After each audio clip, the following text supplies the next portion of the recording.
Witam serdecznie szanownych widzów, a Zając z tej strony witam i zapraszam do Medievala 2, klasyczny, nasz ukochany, lepszy Total War jaki był, jest i będzie, czyli Medieval 2 z nową modyfikacją, świeżutką modyfikacją, poleconą przez widzów, modyfikacją, o Jezus, bo ja zapomniałem jak ona się nazywa, Insularis Draco, o właśnie, modyfikacja, Insularis Draco.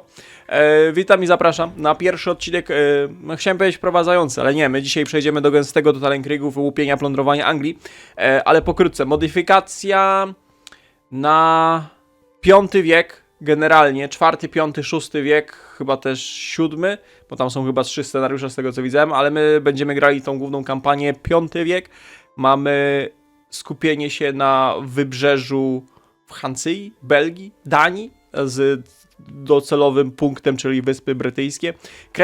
Chodzi generalnie o kres Imperium Rzymskiego w tym rejonie świata, najazdy barbarzyńców, potem plądrowanie, łupienie, podbijanie tego, co Rzymianie zostawili na Wyspach Brytyjskich i albo gramy to lokalnymi mieszkańcami, post Rzymianami, post Celtami, post Brytami, którzy gdzieś tam sobie przez te kilka wieków rzymskiej okupacji tworzyli cywilizację, albo gramy tymi przebrzydłymi Germanami, którzy zjeżdżają się i plądrują wszem i wobec wszystko dookoła. Modyfikacja polecona przez widzów w komentarzach pod ostatnią serią. Może nie pod ostatnią serią, bo ja jeszcze w międzyczasie kręcę odcinki dalej z Empire 2, ale musiałem zrobić sobie przerwę, bo męczy ten Empire 2, niedorobiony jak zwykle. 3 odcinki już mam powoli dość, dlatego skłoniłem się ku propozycji widzom z komentarzy, aby machnąć właśnie Medievala z tą modyfikacją. Nie ogrywałem tego wcześniej, nie sprawdzałem sobie, tylko zainstalowałem, zobaczyłem jak ta gra wygląda, wszystko ładnie działa, póki co nie crashuje. Mam już pomysł, czym zagramy, ale zanim zagramy, mucio ważne, z racji, że to jest pierwszy odcinek, to proszę o wyjątkową aktywność w komentarzach i łapkach w górę. Przypominam o pozostałych wszystkich linkaczach w opisie, Discordy, Twitch streamy i tak dalej, i tak dalej. Polecam zerknąć, zafollowować, dołączyć, aby ZZ roszło ładnie w siłę. A propos ZZ, mogę serdecznie polecić naszego Discorda znajomego, linkacz oczywiście w opisie, aby dołączyć. I dzisiaj temat główny, w sensie wyróżnimy kolejny kanał w zakładce społeczności, a będzie to, uwaga, polityczka. Tak jest, kanał Discordowy na polityczce, gdzie można podebatować z innymi ekspertami na różne tematy z zakresu polityki polskiej, jak i zagranicznej. Polecam bardzo serdecznie, rzetelne analizy, różne spojrzenia z różnej sceny politycznej, wszyscy ładnie sobie debatują, w ogóle czasami nie ma napiętej atmosfery, ale polecam, można wyżalić się albo znaleźć się w centrum ostrego sporu politycznego na Discordzie, nie ma nic lepszego. Zapraszam na dalszą część odcinka. Tak, więc to jest główna kampania, tu są inne ery, o właśnie, od 350 do 700 naszej ery, ale my zagramy sobie główną kampanię, może kiedyś zerkniemy. No i tak wygląda mapka wyboru frakcji i już tutaj plusik do kajecika, bo pierwszy raz, dawno nie widziałem jakiegoś unikalnego spojrzenia, jeżeli chodzi o wybór frakcji i przedstawiania tego. Przed rozpoczęciem rozgrywki zwykle to wiecie, mamy te napisy u góry, tu pyk, pyk, pyk, pyk, a tutaj mamy troszeczkę inaczej, jeżeli chodzi o przedstawienie tych frakcji, ale już widać jaki jest burdello bum bum po upadku Rzymu. Co prawda tutaj jest frakcja post-romańska, która dziś sobie jeszcze próbuje wegetować, ale większość wysp brytyjskich, większość tej północnej Europy jest całkowicie zdezorganizowana, wyniszczona. Mamy lokalsów, to można łatwo ogarnąć, mamy kultury, mamy religię, więc nawet jeżeli ktoś nie za bardzo kojarzy, jakie plemiona, kraje, pomniejsze frakcje wtedy się tutaj tworzyły i kto tutaj jest gościem, a kto gospodarzem w tym okresie, to można sobie właśnie patrzeć po kulturach albo krótki opis historii. No i mamy pojawiających się na Wyspach Brytyjskich najeźdźców, mamy oczywiście inną kulturę, inną wiarę pogańską. Tutaj większość tych postrzymiańskich frakcji jest chrześcijańska, ale tu mamy, widzę, różne wersje. Ariańska wersja chrześcijaństwa, tu mamy klasyczną ortodoksową, to jak coś Pelagian Christian, nie mam pojęcia co to jest. No i oczywiście mamy pogaństwo germańskie, które się wlewa w terytorium upadłego Cesarstwa Rzymskiego. Nie mam pojęcia, która frakcja tutaj jest dobra na start, ale uznałem, że będzie przyjemnie, jak zagramy sobie Jutami. Germańscy najeźdźcy, którzy lądują w... To jest Kent chyba? Kent? Na wybrzeżu. Niedaleko... W sumie Londynu. Niedaleko Londynu. Jesteśmy w samym centrum mapy. Wydaje mi się, że całkiem przyjemna pozycja startowa, aby najeżdżać, plądrować Wyspy Brytyjskie. Jakby się nam znudziło, to tuż za kanałem La Manche mamy Normandię, która jeszcze wtedy nie jest Normandią. Resztki Rzymian w sumie tuż za miedzą. Mamy resztki tych Rzymian, Romani. In the mid-5th century, Northern Gaul remained one of the last regions where remnants of Roman authority preside. No właśnie, tam resztki Rzymian sobie wegetują, a nasze, o dobrze pamiętałem, jutyjskie Królestwo Kentu istniało niemalże przez 4 wieki, zanim zostało zinkorporowane przez Wessex w IX wieku. Także będziemy tworzyć nową, pogańską, germańską historię Wysp Brytyjskich. Nie wiem, jak to jest przygotowane z fabułką, eventami i tak dalej, ale mamy bardzo trudny start. Z bonusów posiadamy potężną piechotę do walki zwarciu, flotę. Jakby to nie było tak, że pewnie flotę na start trzeba będzie rozwiązać. I nawet trochę przyzwoitej, ciężkiej germańskiej kawalerii. Problem jest taki, że jesteśmy rozrzuceni po wyspach i że mamy problem ekonomiczny. A problem ekonomiczny możemy rozwiązać tylko przez rajdowanie. Nie wiem, czy będzie jakaś mechanika, bo generalnie w Medievalu nie za bardzo da się rajdować, chyba że po prostu mówimy o łupieniu osad. Także sam jestem ciekaw. A tutaj jakaś ciekawostka historyczna. Generalnie każda frakcja ma jakiś taki znaczek, w sensie jakiś relikt z przeszłości. Historyczny, pewnie wykopany z ziem brytyjskich jako tego potwierdzenie, że faktycznie te poszczególne kultury, frakcje gdzieś tam w tym okresie sobie żyły, istniały i tworzyły historię. Oczywiście poziom trudności bardzo wysoki, bitwy również bardzo wysoki. Z limitem czasu bitwy daj długą kampanię. No i proszę Państwa, zaczynamy fabułę, historię najazdu germańskich Jutów. 452 naszej ery. Zapraszam bardzo serdecznie. O, ty, fabułka, co jest? To się samo dzieje. Zając rączki ma tutaj. A trzeba będzie przyjrzeć się mapce i tego, co my tutaj widzimy. Generalnie... Aha, fabułka. Krótkie wprowadzenie, a właściwie zarys historyczny obszaru, na którym będziemy prowadzić rozgrywkę. Attila został pokonany, ale to niczego nie zmienia. Rzym upadnie i to jest nieuniknione. Jeżeli chodzi o Galię, poszczególne plemiona tam zapewniają sobie coraz więcej wpływów i władzy. W Irlandii, która nigdy nie została w sumie jakoś mocno ucywilizowana, natomiast zaczyna się mocny proces chrystianizacji lokalnych władców. W Brytanii, która została w sumie opuszczona już dekady temu, powoli wyłaniają się poszczególne ośrodki władzy. Mamy coś na kształt Walii oraz wielu innych pomniejszych królestw, które próbują albo zachować rzymską... Kurde, denerwuje mnie to światło. Albo próbują zachować rzymską tradycję i cywilizację, albo dostosowują się do nowych czasów. Za murem Hadriana w Kaledonii istnieje kruchy balans pomiędzy brytyjskimi i piktyjskimi, również malutkimi księstwami. Natomiast to, co nas najbardziej zainteresuje, na południu Anglii, na południu Wysp Brytyjskich pojawiają się Anglosasi i nasi Jutowie, którzy swoją drogą zostali zaproszeni, nie wiem jaki to jest kontekst historyczny, przez jednego z lokalnych władców. Zakładam, że pewnie miał im pomóc, a okazało się, że jak ściągnął hordę Germanów, to ta horda Germanów nie za bardzo chce odejść, jak już postawili swoją stópkę na Wyspach Brytyjskich.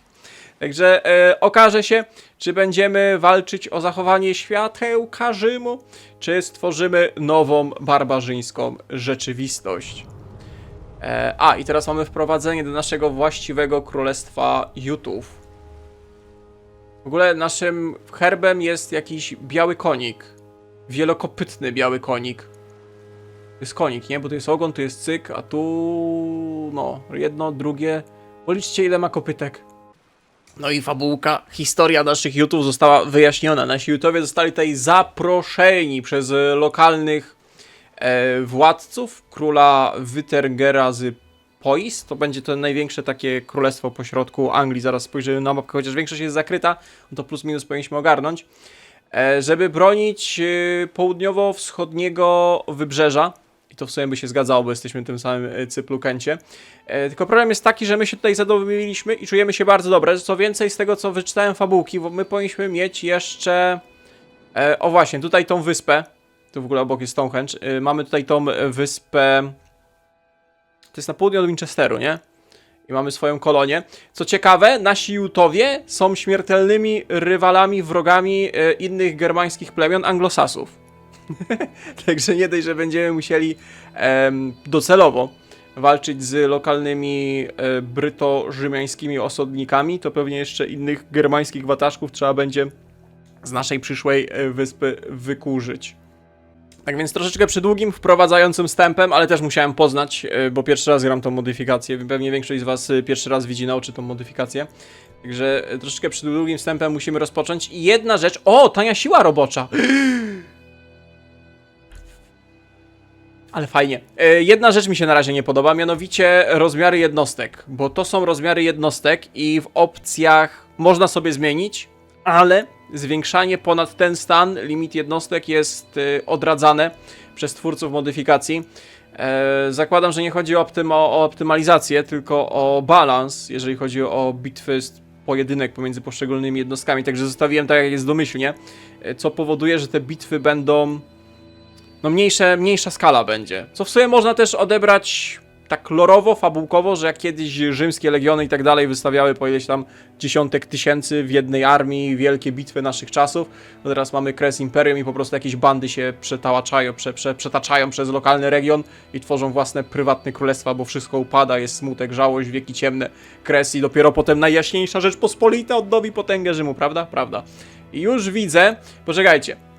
Zaczniemy od tego, że Zając podniesie kamerkę, bo będzie Zając, nie widać tury i szekli. O, proszę bardzo. Generalnie ktoś, kto robił tą modyfikację, to musi być naprawdę pasjonatem i przykuwać wagę do tych historycznych z tego okresu fragmentów, bo zobaczcie, że tutaj jak mamy ikonę skarbca, to pewnie mamy jakąś monetę z okresu. O kurde, ty, tu widzę, że faktycznie jakiś fanatyk. Czy ja tu widzę przyszły wiatraczek? No proszę bardzo, przyszły wiatraczek. Bardzo ładnie, klimatycznie jest zrobione to graficznie. Jeżeli o to chodzi, ta czcionka też trzeba się przyzwyczaić, ale widzę, że już oddaje klimat. No i ta muzyka w tle, która cały czas świadczy o tym, że wkraczamy do smutnych wieków. I smutne jest to, że mamy na start 18 000 i nic nie robiąc mamy minus 10k. Faktycznie nasza gospodarka polega na plądrowaniu, a gigantyczna flota nie oddaje. Nie wiem, czy mamy jakieś tutaj mechanicznie to działa. Możemy sobie naszą dynastię zobaczyć. My nie mamy królów, tylko mamy cyningów, czyli pewnie przyszłych kuningów królów. A naszym pierwszym historycznym jest cyning Wirtles, a obecnym jest Wodning. Czemu Słowianie nie mogli kolonizować Wysp Brytyjskich? Rozumiesz, byśmy mieli, nie wiem, jakiegoś Maćko, Bożysława, Woisława. To wszędzie ci przeklęci Teutoni, no. I potem wygląda ta Wyspa Brytyjska, jak wygląda. Proszę Państwa, pokaż mi dyplomację. No właśnie, bo my mamy sojusz z tym Powis wielkim. Powis to powinno być... Jak jest minimapa, to powinno gdzieś tu w środku się znajdować. I mamy sojusz z Danami. Danowie powinni pozostać w Danii. Uwaga, oni też są grywalną frakcją. Na początku zastanawiałem się, czy nimi nie zagrać, ale ta mapa z racji tego, że ma wycięty obszar, to jest mega rozciągnięta i do tych Wysp Brytyjskich pewnie 20 tur byśmy płynęli. A walczymy z Dumnenami. Wiem, że niektóre nazwy mogą wam nic nie mówić, spokojnie mi też nic nie mówią. I z wolnymi rodami. To są jako buntownicy, ta? Liberia Nations. To są oni? A, to wszystko to są buntownicy, w sensie tacy pomniejsi, totalni wasalowie. Kurde, ale będzie fajny vibik, bo ja w ogóle nie grałem tej modyfikacji, nie widziałem i na przykład nie wiem nawet, gdzie się znajduje ta frakcja Dumnetów. To są jacyś lokalsi, bo są tymi chrześcijanami. I wszystko będziemy wspólnie poznawać. Wszystkie fabułki, wszystkie statystyki, wszystkie jednostki. Jać. Ależ to będzie piękna fabułka. Ależ to będzie piękna fabułka. Mam nadzieję, że modyfikacja odda. Utrzymanie okrętów 120. No nie są drogie, a coś nam niezwykle ciągnie szekle. Też w ogóle nie znam jednostek. Pokaż budynki, właśnie. Pokaż budynki. Co jest naszą stolicą? Naszą stolicą jest... Tu jest, to jest nasza stolica. No właśnie, to jest nasza stolica. Budyneczki, przegląd budynków. Nie no, coś tutaj jest do stawiania. Coś my tutaj mamy. Jest wątek religijny. Właśnie, pokaż jakie religie mamy do dyspozycji. Mamy pogaństwo, mamy rzymską... Mamy przynajmniej dwie chrześcijańskie religie, nie? Mamy jakichś runicznych żbiczków. Rzymskie pogaństwo tutaj jeszcze funkcjonuje. O, proszę bardzo. Roman Pagan. Ciekawe. Ktoś tam jeszcze Jowisza wyznaje. Interesująco. Unrest niesamowity. Wszystko zostało podbite, splądrowane. I widzę, że mamy jakiś fort pomniejszy, który siedzi pomiędzy naszymi frakcjami. O, właśnie. Kolejna ważna rzecz, którą musimy przetestować. To jest... Po ile są wieżyczki? O, 300 za wieżyczkę? Gdzie chyba normalna cena to 200. Nie wiem, kto robił tą modyfikację, ale niech będzie przeklęty. Naprawdę wieki ciemne i upadek ludzkości nastał, jeżeli ja za wieżyczkę muszę 300 szekli wydać. No zobacz, ile tu trzeba porozświetlać terenu tych bagien brytyjskich. Cała Anglia Wschodnia to jest jedno wielkie bagno. Niesamowite. My żadnej startowej posiadłości tutaj, bo Jutowie to są gdzieś tutaj, nie? To jest Schleswig-Holstein. Jutowie zaczynali chyba, nie? Swoją wędrówkę ludów. No dobra, to chyba zaczynamy. Nie wiem, czy powinniśmy rozwiązywać tą flotę. Mi się wydaje, że powinniśmy rozwiązać tą flotę, bo raczej nic z tego nie zrobimy. Tu są Anglosasi i mamy dyplomatę. Są jakieś te? Poganin. Możemy pogadać? Możemy pogadać. Anglosasi. Póki co się jeszcze nawet lubimy. Posłuchaj, mordeczko, spróbujemy pohandlować. Nowa modyfikacja nową modyfikacją, ale stare rzymiańskie nawyki pozostaną. Silver, proszę bardzo. Srebrne szepkle. To oni chcą 110. O ty bandyto jeden. Dobra, po prostu handlujmy. Dobra, ledwo zaakceptowane. A chciałbyś kupić informację o mapie? Słuchajcie, nasza gospodarka leży i robi pod siebie. Nie wiem, jak tutaj wygląda z plądrowaniem, także musimy jakiekolwiek szekle łapać. 500 srebra za informację o mapie. O, zaakceptowany. No i git. Interesy z tobą to czysta przyjemność. Przydałby się szpieg i nasz dyplomata pójdzie zwiedzać. Czyli to są Anglosasi. Anglosasi powinni być... No w sumie gdzieś tutaj? Powinny być jakieś inne na wybrzeżu plemiona, gdzieś tutaj w Northrumbii. O, ty, jest resztki wału Hadriana, ale fajne. Ty, a jak jeszcze byś tutaj gdzieś w okolicy prowadził bitwę i miałbyś takie resztki murów, ciekawe jak mapy bitewne są porobione. Czy są stokowe z Medievala, czy są dostosowane. Ale nie, naprawdę jakiś fanatyk musiał tego... Ty, jest też Norwegia. Widziałem wcześniej Norwegii. Jakiś fanatyk tego okresu musiał robić... musiał robić tą modyfikację i to dobrze. Fanatycy są mile widziani. Jakiś chyba stary rzymski fort. Tak można uznać. To powinien być Londyn. Kair Lunden. Z dużą rzymską populacją. Kontrolowany przez powis naszych sojuszników. Dobra, taki Londyn by się przydał. Nie da się ukryć.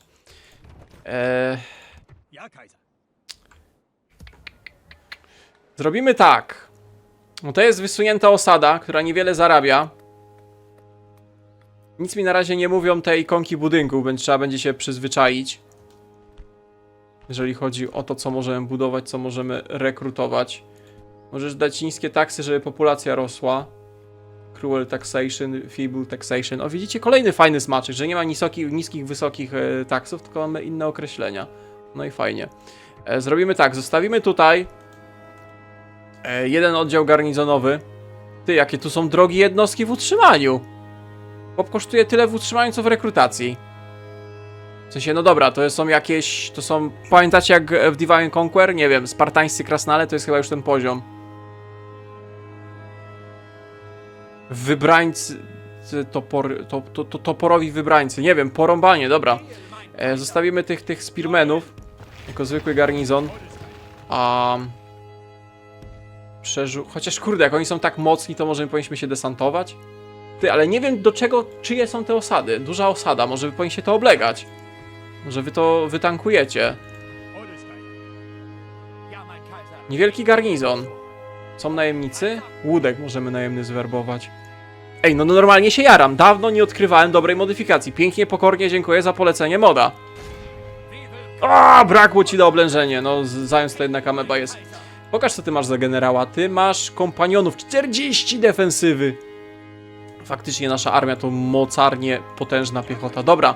I żebyście walczyli do końca i nie myśleli o odwrocie, to...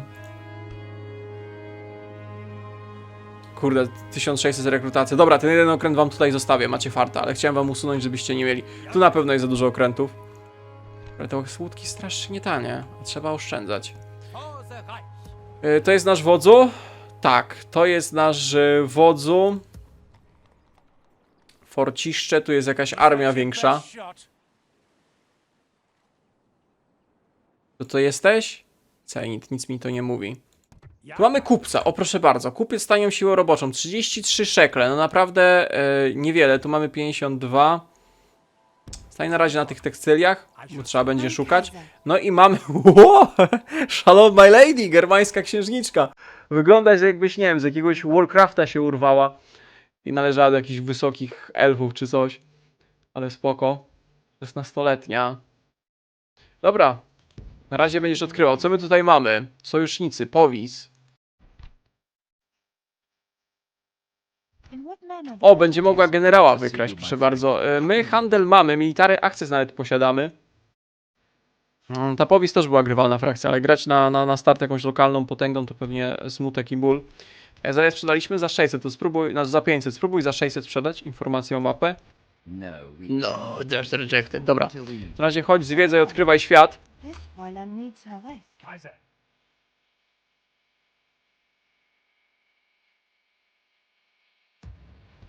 Na pewno by się szpieg przydał. Ale szpiega nie posiadamy niestety, ani jednego. Desantować się nie będziemy. Dobra, zrobimy tak. To są wszystko te same łódki. Weź je, wywal i tu też zostaw tylko jedną łódkę w razie czego i ją schowaj, żeby przeoszczędzić troszeczkę szekla. Wszystko jest, za wszystko płacimy, nie? Nie ma czegoś takiego, że jest darmowe utrzymanie. Zostawisz tu jednych dzidowników. Zostawimy jednych dzidowników, pozbędziemy się tego fortu. Procarze. W sumie wy już możecie rozpocząć oblężenie. 3 tury. Fajnie byłoby ich zagłodzić. Nie wiem jak tutaj są agresywnie jest nastawione. O, czekaj, bo tu będą w ogóle, nie wiem czy doktryna pana Ragorna nie wejdzie. Bo tutaj są dość duże niepokoje społeczne. Unrest.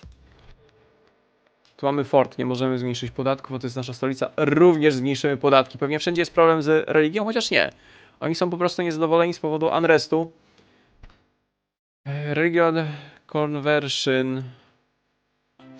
Tutaj w ogóle są ikonki przy budynkach. Pewnie, żeby potem szybciej, łatwiej się orientować, do czego budynek służy. Tu mamy faktycznie do porządku publicznego. Meeting field. Udeptane pole, gdzie Germanie debatują nad tym, jaką zmianę w konstytucji przeprowadzić rzeczywiście przy dużej ilości tego teutońskiego, germańskiego browaru. Wieża sygnalizacyjna. Rekrutacja, porządek 5%. Tutaj mamy możliwość boostowania po prostu pancerzy, tak? Bo tutaj do wyprawiania skóry. Tu mamy handel tanią siłą roboczą, trade 30%, icon plus 200, ale duże spadki zadowolenia, jeżeli mamy chrześcijan, proszę bardzo. My raczej zostajemy przy naszej wieży przodków, także się nie będziemy rozsierdzać. Porciszcze. Zdrowie, income rośnie, fajnie, że tutaj są takie modyfikatory, fajnie, że to jest rozpisane, plusik. Drogi, zając jest fanatykiem budowy dróg, tylko 2 tury. Farmy, populacja, dobrze, rośnie. Populacja, i farmy dają darmowe utrzymanie jednej jednostki. Ciekawe, interesujące, dobry future. Więcej farm to więcej jedzonka to można garnizonowi coś tam podrzucić, worek żyta. Ale spory bonus do zadowolenia. Mimo, że nasza stolica jest praktycznie w całości germańsko-pogańska, tak czy siak zbuduj ten krąg, żeby podnieść zadowolenie, bo przy niskich podatkach jest tak na trytytkę. Tutaj też nie możemy zmniejszyć podatków. Możemy zrobić... Nie możemy tutaj zrobić kolejnego budynku do zadowolenia. To zrobimy... zrobimy farmy. 4 tury. Ile to kosztuje? 4400. Jest pierwszy level farm. Poczekaj, pierwszy poziom farm kosztuje 4000. Buduje się 4 tury. Fort farmy. A, są tylko 2 poziomy farm. Nie ma budynków typu kamieniarz, typu coś takiego, żeby zwiększyć koszty budowy. A szkoda. Mogłyby dać. Zajączek lubi takie rzeczy. No i tu będzie problem. Tu może być w pierwszej turze rebelia, nie zwróciłem uwagi. Mogą się bardzo rozsierdzić. I to znacząco. A, bo tu jest kościółek! No to, no... Oj, zburzone, splądrowane i możemy sobie wybrać wiarę, ale fajnie. A, bo to są różne kapliczki i różne bonusy dają. Jezus, jak w Romie jedynce. No poczekaj, to trzeba zobaczyć. Co my tutaj mamy? Zrobimy kapliczkę typa, który jeździ po nieboskłonie, ciągnięty przez, znaczy w rydwanie ciągniętym przez dwie kozy. I trzaska pioronami na prawo i lewo. I posiada młot Warhammer. Warhammer! Nie! Przeklęta kapliczka! Ale dobra, ale potem daje... fajną jednostkę. I generalnie dużo zadowolenia i nawraca populację. Także zrobimy Warhammerową kapliczkę. Przepraszam, a się odpaliłem. To była ta kapliczka? To jest w ogóle Punor. Punras in Protonors. Jest ta kapliczka, ta? Ta. Kapliczka Punora. Postawimy wam kapliczkę. Ile to kosztuje? Jedną turę i robi się 1000. Bardzo dobrze. No, ale teraz to już w ogóle się rozsierdzili, więc prawdopodobnie czeka nas tutaj niemała rebelia. Chyba że na szybko wrzucimy 2 wodzów. Jest 55 zadowolenia. Dobra, bo oni tak nie dojdą w następną turę. Jakiś mały zasięg ruchu, chyba że przez to, że tutaj przez Ciesinę przełaziliśmy i dlatego tak niewiele przeszli. Ale dobra, spoko, może dzięki temu nie będzie rebelii w naszej osadzie. Czekajcie, zobaczmy, czy nie mamy gdzieś jeszcze jakiejś armii skitranej, a startowej, o której nie będziemy wiedzieć. Tu mamy flotę, tu mamy flotę.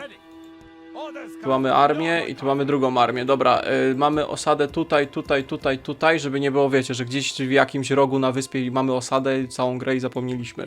Mamy naszego tradera, który na razie po prostu handluje, księżniczka, agent. No dobra, to chyba wszystko zrobione. Wszystko, co mieliśmy zrobić w pierwszej turze, zrobiliśmy. To jest idealny moment, żeby zakończyć odcinek, mimo wszystko wprowadzający. Nie będzie znamego końca tury. Cała pierwsza tura przegadana. Ale mam nadzieję, że mimo wszystko odcinek się podobał. Dziękuję pięknie za oglądanie do końca. Trzymajcie się do następnego. Cześć.